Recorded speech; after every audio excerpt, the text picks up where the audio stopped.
Aroor vision news ചാനലിലേക്ക് സ്വാഗതം. ഇന്നത്തെ പ്രധാന വാർത്തകളിലേക്ക്. മാധ്യമ ഇടപെടലിനും CPIM പ്രതിഷേധത്തിനും ഫലം.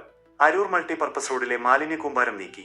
അരൂർ പ്രദേശവാസികളുടെ ജീവിതം ദുസ്സഹമാക്കി അരൂർ മൾട്ടിപർപ്പസ് റോഡരികിൽ കുന്നുകൂടിയിരുന്ന മാലിന്യ കൂമ്പാരം ഒടുവിൽ നീക്കം ചെയ്തു. നിരന്തരമായി വന്ന മാധ്യമ വാർത്തകളുടെയും CPIM നടത്തിയ ശക്തമായ പ്രതിഷേധങ്ങളുടെയും ഫലമായാണ് നടപടി. അരൂർ പഞ്ചായത്ത് 3-ാം വാർഡിൽ പള്ളിയറക്കാവ് ക്ഷേത്രകുളത്തിന് പടിഞ്ഞാറ് വശം മൾട്ടിപർപ്പസ് റോഡരികിൽ ചാലാർ പ്രദേശത്താണ് വലിയ തോതിൽ മാലിന്യം തള്ളിയിരുന്നത്. പ്ലാസ്റ്റിക്കും അഴുകിയ ഭക്ഷണ അവശിഷ്ടങ്ങളും അടക്കമുള്ള മാലിന്യങ്ങൾ ഇവിടെ കുന്നുകൂടിയത് കാൽനടയാത്രക്കാർക്കും പ്രദേശവാസികൾക്കും വലിയ ആരോഗ്യ പ്രശ്നങ്ങളാണ് സൃഷ്ടിച്ചിരുന്നത്.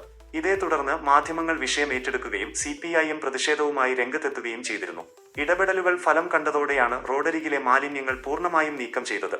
ഇതിനു പുറമെ ഇവിടെ മാലിന്യം തള്ളിയിരുന്ന പുരയിടത്തിന്റെ ഉടമസ്ഥൻ അതിർത്തി തിരിച്ച് കോൺക്രീറ്റ് അടിത്തറ കെട്ടാനും ആരംഭിച്ചിട്ടുണ്ട്. ഇതോടെ ഈ ഭാഗത്തെ മാലിന്യ പ്രശ്നത്തിന് ശാശ്വത പരിഹാരമാകുമെന്നാണ് നാട്ടുകാരുടെ പ്രതീക്ഷ.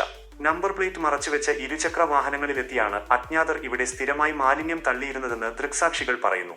മാലിന്യം നീക്കിയ സാഹചര്യത്തിൽ ഈ പ്രദേശത്ത് ഇനിയും മാലിന്യ നിക്ഷേപം തുടർന്നാൽ CCTV ക്യാമറകൾ ഘടിപ്പിച്ച് കുറ്റവാളികളെ കണ്ടെത്താനും കർശന നിയമ നടപടി സ്വീകരിക്കാനും അധികൃതർ തയ്യാറാകണമെന്നാണ് നാട്ടുകാരുടെ പ്രധാന ആവശ്യം.